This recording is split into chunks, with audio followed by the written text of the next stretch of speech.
kwenye dhamana ya kulinda watu na usalama wao, fujo zikatokea za aina hiyo, kwamba ukivamiwa, kwa sababu ukivamiwa kunaweza kuwa na loss of lives, unasema tu basi na waje tu hivyo hivyo. No,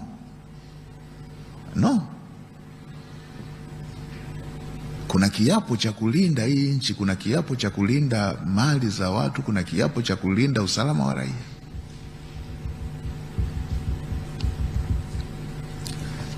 Rai yetu kwa Watanzania sote tukatae, tusiipeleke nchi kwenye jambo la aina ile ya Oktoba 29. Nimeunganisha tumejiandaje, nimeunganisha na masuala ya kupotea, vifo vilivyojitokeza kwenye